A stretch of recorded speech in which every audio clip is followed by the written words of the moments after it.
नमस्कार मित्रांनो, सोप्या शब्दात या चॅनलवर आपलं हार्दिक स्वागत आहे. आज आपण इंडिया UAE डीपनिंग रिलेशन्स म्हणजेच भारत संयुक्त अरब अमिराती संबंध जाणून घेणार आहोत. आजचे अतिथी होते नवदीप सिंग सुरी, प्रमित पाल चौधरी, राम उपेंद्र दास, अँकर फ्रँक रावसन परेरा.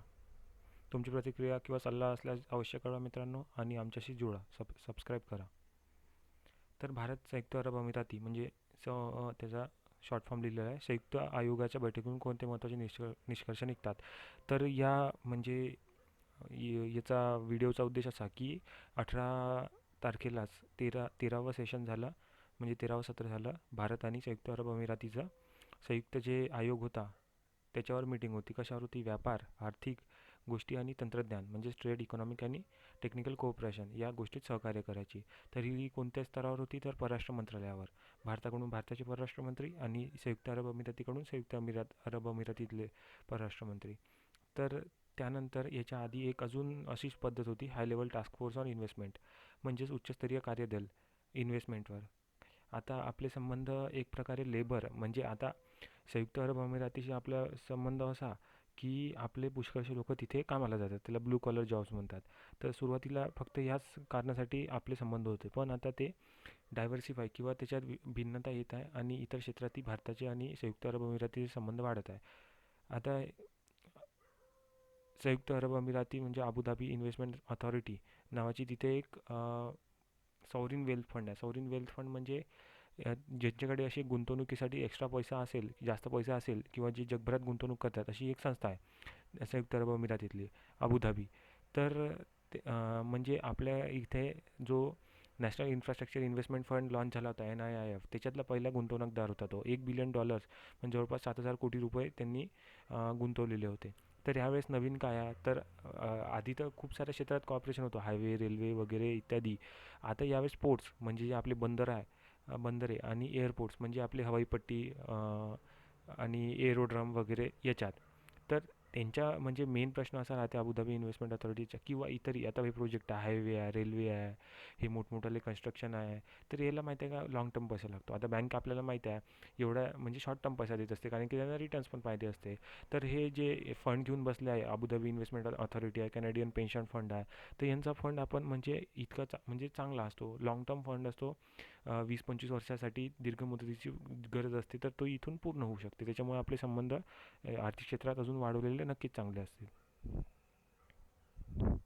परत 2017मध्ये रिपब्लिक डे चे प्रमुख अतिथी म्हणून आपण तिचे अबुधाबीचे जे क्राऊन प्रिन्स आहे तिच्या राजपुत्राला बोलवलं होतं. आणि $75 बिलियन, सॉरी 75 बिलियन इन्व्हेस्टमेंट भारतात केली आहे अबुधाबीनी. आणि अबुधाबी आता हे जे सांगितलं आदिया म्हणतात, एडिया अबुधाबी इन्व्हेस्टमेंट अथॉरिटी. तर यांचा मुंबई की नवी मुंबईला जो आपला नवी मुंबईला एअरपोर्ट उभा राहणार आहे ना, उड्डाणपट्टी, तर तिथे $500 मिलियन प्रोजेक्ट आहे. पण आता असं आहे, आता आपल्याकडे फंड आहे, सगळे आहे. आता हे खाडीतले देश कसे आहे म्हणजे यांच्याकडे खूप तेल निघालं 1930-40च्या नंतर, म्हणजे जवळपास 1960ला बूम आला. त्याच्यानंतर इतकं तेल विकलं यांनी आणि इतका अमाप पैसा आला. आणि यांची 70 ते 80% इकॉनॉमी किंवा अर्थव्यवस्था ही तेलावर डिपेंडंट होती. आता कसं आहे, आता अमेरिकेत तेल निघून राहिलं, त्याच्यामुळे अमेरिकेची निर्भरता या देशांवरची कमी झाली आणि तेलाचे भावही किती पडले होते. तर त्यांना आता हे सगळे पैसे आहे हे कुठेतरी इन्व्हेस्ट करावं लागेल की जिथून रिटर्न येतील. नुसतं तेलावर अवलंबून राहिले तर यांची हे देश जास्त काळ चालणार नाही. तर ते हे पैसे घेऊन तयार आहे, पण यांना कसं पाहिजे, सगळं क्लिअरन्स पाहिजे. आता इथे नवी मुंबईच्या एअरपोर्टमध्ये काय थोडा लीगल काम चालू आहे. आता म्हणजे ठीक आहे, एन्व्हायरमेंट पण महत्त्वाचा प्रश्न आहे, पण तिथे बिनफुकटच्या याचिका, जनहित याचिका, त्याच्यामुळे कसं गुंतवणूक थांबून जाते. FDI इतका फ्लो तयार आहे, म्हणजे हे जे खाडीतले देश आहे इतका अमाप पैसा यांच्याजवळ. हे फक्त इन्व्हेस्टमेंट डेस्टिनेशन म्हणजे गुंतवणुकीचे ठिकाण बघताय का जिथून चांगली गुंतवणूक म्हणजे रिटर्न देऊ शकते आणि त्याचा आपल्यालाही फायदा आहे, आपल्या देशाचाही विकास होतो. तर असं पण या गोष्टीकडे आपल्याला बघावं लागेल. लाँग टर्म मनी देत आहे, दीर्घ मुदतीची गुंतवणूक, जे की आपल्याकडे खूप कमी आहे. आता हे ILNFS तुम्हाला माहीत असेल, त्याचं जी डुबली, तर तिच्यामुळे खूप सारे आपले खूप दीर्घ मुदतीची गुंतवणूक असलेले जे प्रकल्प आहे ते थांबून गेलेले आहे. तर याबाबतीत सरकारने पाऊल उचलायला हवं. पुढे भारत संयुक्त अरब अमिराती संबंध गेल्या काही काळात कसे विकसित झाले. तर आपली संयुक्त अरब अमिरातीशी म्हणजे युनायटेड अरब अमिरेट ची आर्थिक व सामरिक साथी आहे म्हणजे इकॉनॉमिक अँड स्ट्रॅटेजिक पार्टनर आहोत आपण त्यांचे. आणि आपल्या मजूर ते गुंतवणूक प्रवास सांगितला. पहिले आपण मजूरच्या दृष्टिकोनातूनच तो आपल्याला बघत होता. आता बघा म्हणजे जवळपास 25% जी आबादी आहे, पॉप्युलेशन आहे UAEची, ती बाहेरून आलेल्या यांच्याकडून म्हणजे नुसते भारतातले लोक आहेत त्याच्यात. म्हणजे बाहेरचे लोकच जास्त आहेत तिथे. 10 मिलियन पॉप्युलेशन आहे टोटल. 10 मिलियन म्हणजे 1 कोटी लोक आहेत तिथे. त्याच्यापैकी जवळपास 20-25 लाख लोक भारतातले आहे. तर आता विचार करून घ्या म्हणजे किती डिपेंडंट आहे ते. तर आता गुंतवणुकीचा प्रवास, आता ते भारताकडे एक मोठं म्हणजे गुंतवणुकीचं डेस्टिनेशन आहे बा, कारण की उभरती अर्थव्यवस्था आहे, सगळं म्हणजे आपल्या पक्षात आहे, तर ते आपल्यात गुंतवणूक करू इच्छितात. परत अमेरिकेचा पश्चिम आशियातून काढता पाय, म्हणजे आता अमेरिका ती निर्भरता कमी झाली तेलाची, त्याच्यामुळे आता तिथून राहायचं काही औचित्यच नाही ना, तर मग ते आता हळूहळू निघायचा प्रयत्न करत आहे. तर मग तिथून एखादा आपल्याला जवळपासच्या ओशनमध्ये, इंडियन ओशनमध्ये एखादा पार्टनर हवा, तर भारताकडे ते त्या बाबतीत त्या नजरेतून पाहतात. परत तेलावरची निर्भरता त्यांना कमी करायची आणि इतर क्षेत्रात त्यांना आपला व्याप वाढवायचा आहे, नाहीतर ते सर्वाईव्ह करणार नाही ते देश. परत भारताची म्हणजे ह्या बाबतीत इतकं चांगलं संबंध राहिले आहेत म्हणजे 2014 पासून, की इराण, इस्राईल आणि जे खाडी देश आहेत जसे सौदी अरेबिया आणि UAE, हे संयुक्त अरब अमिरात, ह्या तिघांचं एकमेकांशी पटत नाही. पण भारत असं म्हणजे असा एकमेव देश असं म्हणू शकता तुम्ही, या तिघांशी इतके मधुर संबंध आहे. आता इराणचं तुम्ही म्हणू शकता वरखाली होतच राहते, पण इस्रायल आणि UAEशी इतके चांगले संबंध आहे की आपण खूप चांगल्यारीत्या बॅलन्स केला आहे. या बाबतीत भारत खूप म्हणजे चांगल्या ठिकाणी आहे. UAE कसं आहे, तिकडला स्टॅबिलायझर देश आहे म्हणजे संयुक्त अरब अमिराती. तिकडल्या भागात गल्फ कंट्रीजमध्ये थोडं इराणशी त्याचे चांगले संबंध मेंटेन करू इच्छिते. आता परत तुम्हाला माहिती आहे इस्रायलची त्याची डील झालेली आहे. तर तो कसा असा मध्यस्थी करून आपलं चांगलं राहावं असा देश आहे. आता भारत संयुक्त अरब अमिराती संबंधाची आर्थिक बाजू काय आहे, तर 2018 मध्ये $60 बिलियन तो टोटल व्यापार झाला. म्हणजे आपण हे विसरतो की म्हणजे युरोपियन युनियन, चायना आणि USA नंतर हा चौथा आणि युरोपियन युनियन सोडला तर तिसरा आपला व्यापारी सहयोगी आहे, म्हणजे व्यापारी देश आहे ज्याच्यासोबत करतो. काही याच्यासोबत बोलणं होत नाही ना, एक तर अमेरिकेशी किंवा चायनाशी किंवा युरोपियन युनियनशी. म्हणजे हे लोकांना माहीतच नाही की हा एवढा मोठा व्यापार आपला चालतो बा. विदेशी परकीय गुंतवणूक आपल्या याच्या FDI येण्याचं मुख्य स्थान आहे मिडल ईस्ट आहे, कारण की तिथे अमाप पैसा आहे आणि त्यांना असं म्हणजे एक डेस्टिनेशन पाहिजे इन्व्हेस्ट करायला की जिथून रिटर्न येत राहील. 20 वर्षानंतर, 25 वर्षानंतर जेव्हा तेलाची महत्त्व कमी होऊन जाईल, तेव्हा आपल्याला एक ग्रॅज्युअल रिटर्नची आवश्यकता आहे. त्याच्यामुळे ते आपल्या इथे नाणार रत्नागिरीला, तर तिथे रिफायनरी काढणार होते. कोण? तर अरामको, सौदी अरामको आहे जी तेल कंपनी आहे सौदी अरेबियाची. परत ॲडनॉक म्हणजे अबुधाबी नॅशनल ऑइल कंपनी, तर यांची भागीदारी होती.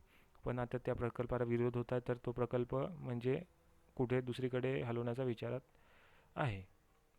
तो पण खूपच मोठा प्रकल्प आहे तो आणि त्यांनी खूप प्रगती होऊ शकते. पण आता काही कन्सर्न्स आहे तिथल्या लोकांचे, तर ते पण बघावे लागतील, त्यांना टाळून जमणार नाही. आता गुंतवणुकीचे क्षेत्र कोणते, तर संशोधन व विकास म्हणजे research and development, smart cities, civil aviation म्हणजे नागरी उड्डयन. आता नागरी उड्डयन तर म्हणजे ते कमीच राहील काही काळ, पण ते बाउन्स बॅक करेल हे नक्की. डिजिटल क्षेत्रात हे महत्त्वाचे आहे गुंतवणुकीचे क्षेत्र त्यांच्यासाठी. EODB म्हणजे इयर्स ऑफ डुईंग बिझनेस म्हणजे व्यापार सुलभता, किती सुलभतेने तुम्हाला कोणत्या देशात व्यापार करता येते हे त्याची रँकिंग आहे. भारत आता 63व्या क्रमांकावर पोहोचलेला होता गेल्या रँकिंगमध्ये. खूप प्रगती करत आहे. तर करोना महामारीच्या दरम्यान दोन्ही देशांमधील सहकार्य कसं होतं, तर भारतीय नागरिक परत आले, हे त्यातली 34 लाख लोक म्हणजे 3.4 मिलियन लोक वापस आले अबुधाबीतून. आणि 10 मिलियनपैकी एवढी म्हणजे 34% पॉप्युलेशन भारतातली होती. तर विचार करा किती म्हणजे डिपेंडंट आहे तो भारतीय म्हणजे कामगारांवर म्हणूया आपण. तर प्रमुख मुद्दे कोणते? राजकीय राजकीय मुद्दा असा की OICमध्ये आपण बघितलं, ऑर्गनायझेशन इस्लामिक कॉर्पोरेशन, ज्याचा पाकिस्तान नेहमी याच्या आधी वापर करत आलेला आहे काश्मीरचा मुद्दा उचलण्यासाठी. तर 2018 मध्ये सुषमा स्वराज यांना गेस्ट ऑफ ऑनर म्हणून तिथे बोलवण्यात आलं. का म्हणून न बोलवण्यात? आपल्याकडे इतके मुसलमान भाई बंधू राहतात, म्हणजे जवळजवळ 14% आपली पॉप्युलेशन आहे, तर मग आपल्याला तिथे प्रतिनिधित्व असायला नको का? तर मग खूप म्हणजे खूप चांगलं जेस्चर होतं हे. परत आर्टिकल 370ला त्यांनी इंटरनल आपला आंतरिक मामला असंही म्हटलं. आणि आपले प्रधानमंत्री मोदीजींना हायेस्ट ऑर्डर ऑफ जायद देण्यात आला तिथे गेल्या वेळेस. तर म्हणजे खूप मधुर संबंध आहे याच्यावरून दिसून येते. आणि म्हणजे पाकिस्तानला काहीच ते मोजत नाही अशा टाईपच आहे. आता पाकिस्तान तिथे पैसे मागायला जाईल, तिथे ना इन्व्हेस्टमेंट करू शकतं, तिथे टेररिझम वाढेल, तर मग कोणाचं तरी महत्त्व राहणार आहे का? लायबिलिटी आहे. मग नुसतं न्यूक्लिअर पॉवर असून नाही जमत. सुरक्षा सिक्युरिटी. आता फारुख टकला नावाचा एक दाऊद इब्राहिमचा सोबती होता, तर त्याला भारतात आणण्याचं म्हणजे त्याला मदत केली, कारण की अबुधाबी दुबईमध्ये काय होते, तिथून नेक्सस चालते, हवाल्याचे पैसे वगैरे खूप मोठं फायनान्शियल सेंटर आहे ना, तर इथे असे गैरकारभार होतच राहतात. आता त्यांनाही जे जे आपण रिक्वेस्ट केली तर ते पाठवतात. समजा इंटेल शेअरिंग म्हणजे जे महत्त्वाची माहिती आहे, कोणत्या अशा सेन्सिटिव्ह माहितीज आहे, तर त्याचं आदानप्रदान आपण याच्याशी करत असतो, संयुक्त अरब अमिरातीशी. ऊर्जाचं तर माहीतच आहे, पेट्रोलियम तिथून आयात करतो आपण. मँगलोर रिझर्व्ह ॲडनॉक म्हणजे Abu Dhabi national oil corporation, Mangalore reserve म्हणजे स्ट्रॅटेजिक पेट्रोलियम रिझर्व्ह. आता काय असते आपल्याकडे जे समजा आता युद्धजन्य परिस्थिती निर्माण झाली, आपण पेट्रोल आयात करतो, पण ते आपल्याकडे काही प्रमाणात स्टोअर पण राखीव पण असलं पाहिजे. तर त्यासाठी आपण मोठमोठ्या टाक्या बनवतो पेट्रोलच्या साठवासाठी. तर ती आता सध्याची आपल्याकडे कॅपॅसिटी फक्त म्हणजे कमी आहे, तर तिला वाढवायसाठी मँगलोरला आपण प्लांट काढला होता. त्याच्यात ADNOC म्हणजे अबुधाबी नॅशनल ऑइल कॉर्पोरेशन याची गुंतवणूक आहे. परत नाणार रिफायनरीचे पण सांगितलं, तो प्रकल्प अटकून आहे, तो झाला पाहिजे. डायस्पोरा म्हणजे आपले तेथील लोक. ते सांगितलं $77 बिलियन रेमिटन्स येतो आपल्या याच्यात. समजा कोविडच्या महामारीच्या पहिले त्याच्यामधून एकटा 19 ते $20 बिलियन, म्हणजे जवळपास एक तिहाई म्हणू शकता तुम्ही. ठीक आहे, एक तिहाई नाही पण म्हणजे एक 25% तरी रेमिटन्स येऊन राहिला. कुठून? संयुक्त अरब अमिरातीतून. हा इतका महत्त्वाचा देश आहे. आपली परकीय गंगाजळी आहे ते भरवण्याचं काम हे करतं. आपण व्यापारात कशी भिन्नता आणू शकतो, म्हणजे ट्रेड डायव्हर्सिफिकेशन कसं करू शकतो, तर सेवा क्षेत्र, सर्व्हिस सेक्टरमध्ये गुंतवणूक करू शकतात ते नक्कीच.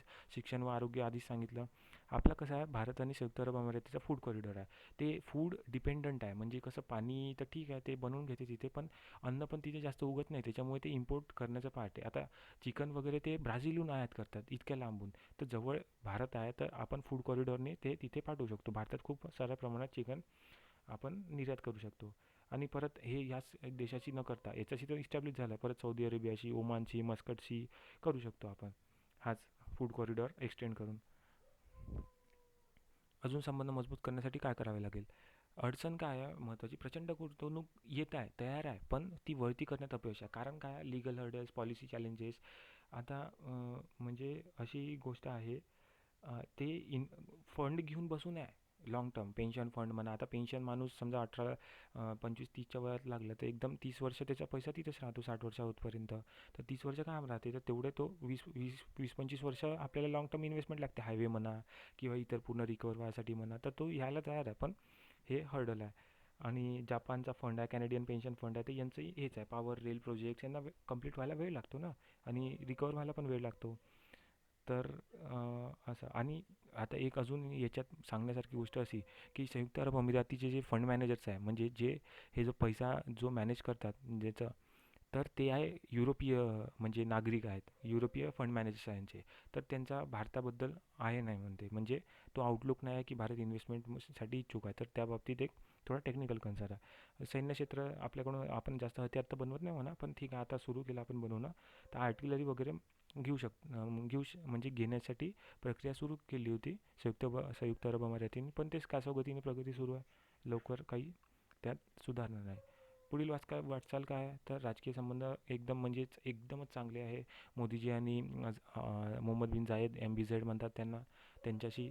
आणि त्यांचं म्हणजे जे केमिस्ट्री आहे त्या दोघांमधली खूप चांगली आहे, हे वेळोवेळी दिसून आलेलं आहे.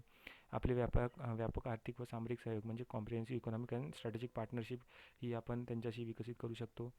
आणि परत इन्व्हेस्टमेंट हा महत्त्वाचा फोकस आहे. आताच तेच सांगितलं, तेलंगणामध्ये काय झालं होतं, 2014च्या पहिले एक $500 मिलियन गुंतवणूक केली होती तिथे, रिन्युएबल एनर्जीच्या, सोलर एनर्जीच्या प्लॅन्टमध्ये. ठीक आहे, तर कोणी अबुधाबी सांगितलं अथॉरिटीने, इन्व्हेस्टमेंट अथॉरिटीने. तर तिथे नवीन शासन आलं, त्यांनी सगळे प्रोजेक्ट रिव्ह्यूमध्ये टाकले. ते म्हणे काही कॉन्ट्रॅक्च्युअल सँक्टिटी आहे का नाही, म्हणजे जे कॉन्ट्रॅक्ट करतात त्याला तुम्ही अबाधित राहायला पाहिजे, कोणती गव्हर्नमेंट असो, म्हणजे कोणती गव्हर्नमेंट बदलो. आता तसंच बुलेट ट्रेनचं झालं आहे, आता बुलेट ट्रेन हॉल्टवर टाकला आहे. जापानकडून इतकं 25 वर्षाचं लोन भेटलेलं आहे, व्याजदर काहीच नाही आहे. तर त्या याचा फायदा उठवायला, पण जे लोकल कन्सर्न आहे ते पण ॲड्रेस करायला हवे.